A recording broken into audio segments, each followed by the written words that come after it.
रंजीत सिंह का दौरे हुकूमत था।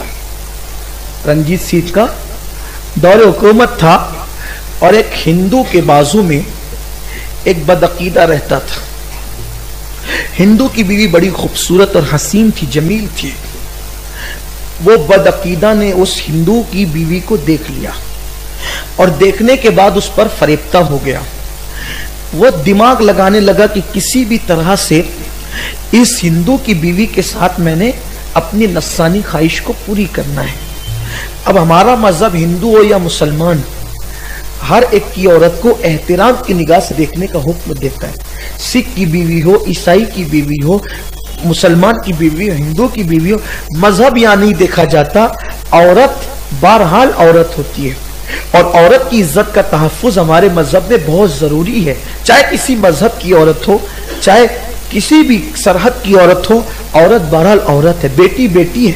काफिरों की बेटियां रसूलुल्लाह की बारगाह में लाई गई और उनके सरों पर दुपट्टे नहीं थे तो अल्लाह के हबीब ने अपनी चादरें उनके सरों पर डाल दी और हमें बताया कि बेटी किसी की भी हो, बेटी बेटी होती है, औरत किसी के घर की भी हो, औरत औरत होती है।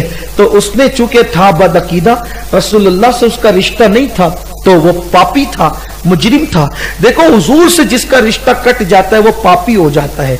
अगर किसी के दिल में पाप जन्म लेता है तो उसको एहतिसाब करना चाहिए कि कहीं मदीने की सरकार से मेरा रिश्ता तो नहीं कट गया, मदीने के ताजदार से मेरा रिश्ता तो नहीं कट गया। ये बहुत इबरत की बात है, दिल में ख्याल रखना अच्छी तरह से। जिस दिन दिल पापी हो जाए कहीं समझ लेना कि मदीने की ताजदार से अपना रिश्ता कट तो नहीं हो रहा है और मदीने के ताजदार से अपना रिश्ता कमजोर तो नहीं हो रहा है, मुनक़ता तो नहीं हो रहा है। इसका बहुत ख्याल करना, क्योंकि जब तक उस बारगाह से रिश्ते जुड़े होते हैं इंसान की निगाहें पाकीज़ा होती है, बाहया होती है, कान बाहया होते हैं। उस बारगाह से रिश्ता जुड़ने पर इंसान को बड़ी पाकीज़गी नसीब होती है। अल्लाह मुझे और आप सबको भी पाकीज़गी अता फरमाए, क्योंकि पाकीज़ा बारगाह से जुड़ने वाला पाकीज़ा ही होता है और पाकीज़ा बारगाह से दूर होने वाला पापी ही होता है।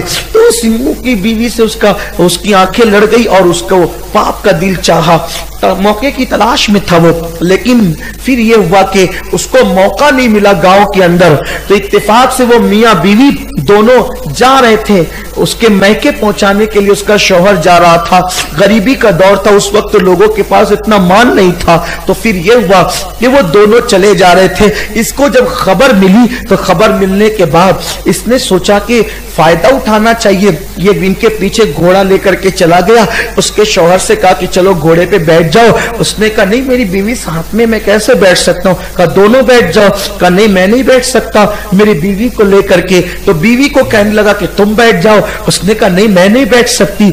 आखिरकार ये हुआ कि जब बहुत इसरार किया, शिद्दत की, डराया धमकाया, तो उस औरत ने कहा कि मैं और मेरा शौहर तुम्हारे घोड़े पे जरूर बैठ जाएंगे, लेकिन एक शर्त है, तुम जमानत दो कि हमारे साथ बुराई नहीं करोगे, हमारे साथ गलत नहीं करोगे, बदनियती तुम्हारे अंदर नजर आ रही, बदनियती नहीं करोगे।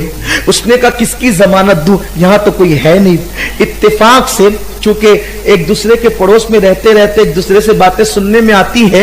इस पड़ोस में तो बदअकीदा था, इस पड़ोस में गौस पाक की कोई कनीज रहती थी, उससे इसकी दोस्ती थी।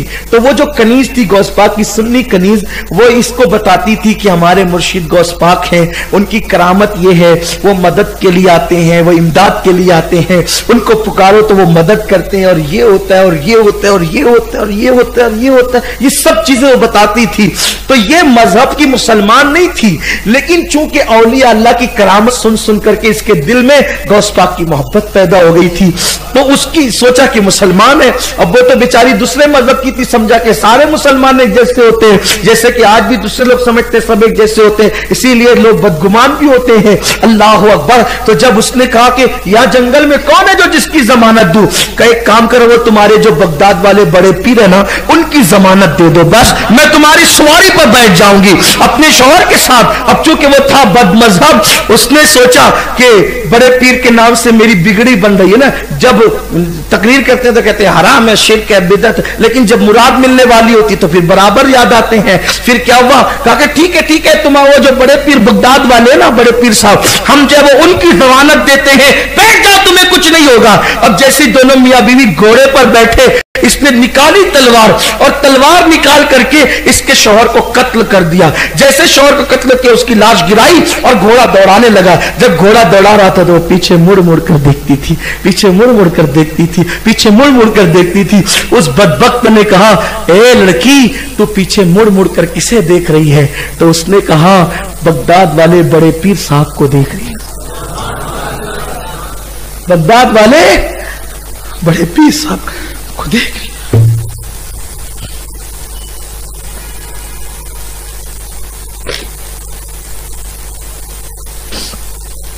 बगदाद वाले बड़े पीर साहब को देख, कहा कि वो अब्दुल कादिर, उसको मरने हुए तो सदियां बीत गई है और वो तो बगदाद में कब्र में है, वो तेरी क्या मदद करेगा? तो तेरी क्या कहा, कुछ भी हो, तूने उनके नाम को लेकर के मुझे बिठाया था, मदद तो मेरे बड़े पीर ने करना है। उसकी जबान से ये जुमले निकले थे, हिंद का इतिहास गवाह है, हिंद की तारीख गवाह है। दो बुर्का पोश, दो नकाब पोश को उसने फौरन सामने देखा, उन लोगों ने घोड़ा रोक दिया, उस लड़की को नीचे उतारा और उस बदबख्त को कत्ल किया। और उसके बाद उससे कहा, बेटी आगे बढ़। उसके शौहर के पास गया जो सर कटा हुआ था, सर को जोड़ करके कहा, कुम बिस्मिल्लाह।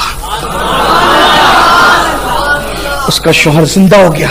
वो घोड़ा लेकर के दोनों मियां बीवी जब आए तो रणजीत सिंह के वो कचहरी के अंदर वो मुकदमा उसके रिश्तेदारों ने दायर किया कि ये घोड़ा तो फुला का है, ये मियां बीवी घोड़ा लाए कहां से, हमारा आदमी नहीं नजर आता, इन्होंने कत्ल किया, हमारा आदमी चाहिए हमें।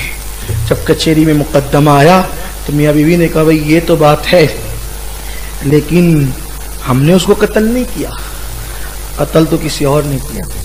तो ये बात है, कैसे मान लेंगे? तो कहा कि अपने गांव में जो गुल मोहम्मद मजजूब है ना, मजजूब, वो जो दो पुरका पोश आए थे उनमें से एक आवाज उसकी लगती थी, उस मजजूब की। उस मजजूब को पकड़ के लाओ, वो शायद बात करे। तो हजरत गुल मोहम्मद मजजूब को जब पकड़ के लाया गया तो उन्होंने पूरा वाकया बयान फरमाया। कहा कि एक तो गौस पाक थे और एक तो मैं था, इसकी इमदाद के लिए ये सरकार गौस पाक, हिंदू भी पुकारे मदद के लिए, मेरा मुर्शिद आता है, सरकार बस यकीन चाहिए, काफिर भी पुकारे मदद, ये गौस पाक